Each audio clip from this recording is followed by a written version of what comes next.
کې یو څو خبرې بیانېږي. اول باید موږ هغه یاد کړو. اول خبره رب د دې صورت د مخکې سره چې دا صورت د مخکې سره کوم قسمه مناسبت لري، څه احکامات لري. دویم دعوه د دې صورت چې په دې صورت کې څه بیانېږي موږ ته. دریم مختصره خلاصه هغه دي.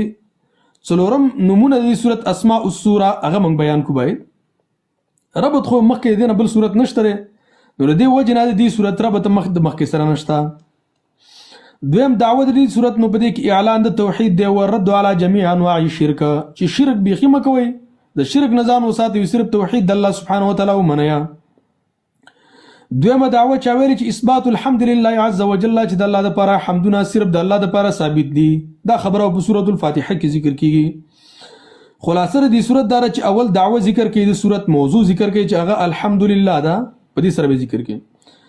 به اثبات د دې دعوی کې دا دعوه موږ د لپاره ثابتې په اسماء او صفات د الله سره، هغه سره موږ ته ثابتې، یعنی استدلال او دلیل نسی الله د الله په نومونو سره او په صفات او حسن د الله سره.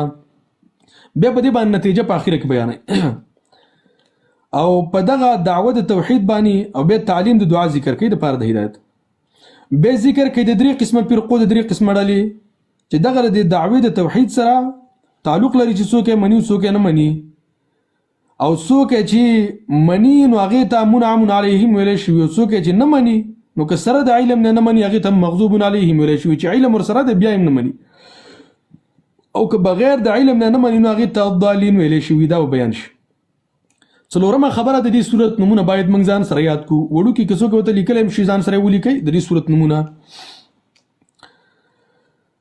اول د دې صورت په نمونه کې دا خبريات ساتي دي لپاره ډیر نمونه دي، او تاسو ته ما ویلیو چې کثرت د اسامي او نمونه چې کله زیات دي یو سیس درغه په عظمت باندې دلاله کوي چې دا سیس ډیر لوی دی. دا صورت ډیر بهترین او ډیر لوی صورت دی، د دې وجه نه نمونه هم ډیر زیات دي.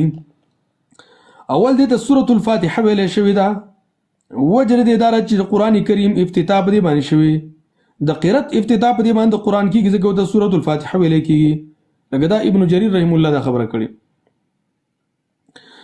دویمه خبره دا ده، دویمه چې سورۃ الحمد متویل شوی ده چې په دې کې د الله سبحانه وتعالی ثنا ذکر ده، سورۃ الحمد. دریم دې ته سورۃ الصلاه د مون سورۃ چې په هر مونږ کې ویل کېږي. نبی صلی الله علیه وسلم فرمایي چې همدا سورۃ الفاتحه چا په مانځ کې ونه ویلا نو دې سړي مون نیم کړي دې مونږ نه کېږي.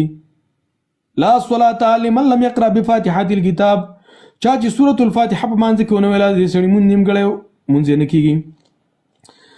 دریم دې د سورۃ الکافیه پوره سورۃ مون ته ویل شوی دی. پنځم سورۃ الشافیه شافی کافی سورۃ.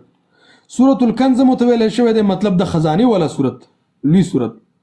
تعلیم المسأله د دعا طریقه، دا نوم پښتو کې تر دعا طریقه ویل کېږي، په عربی کې تعلیم المسأله.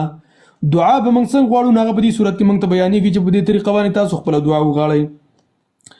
السبع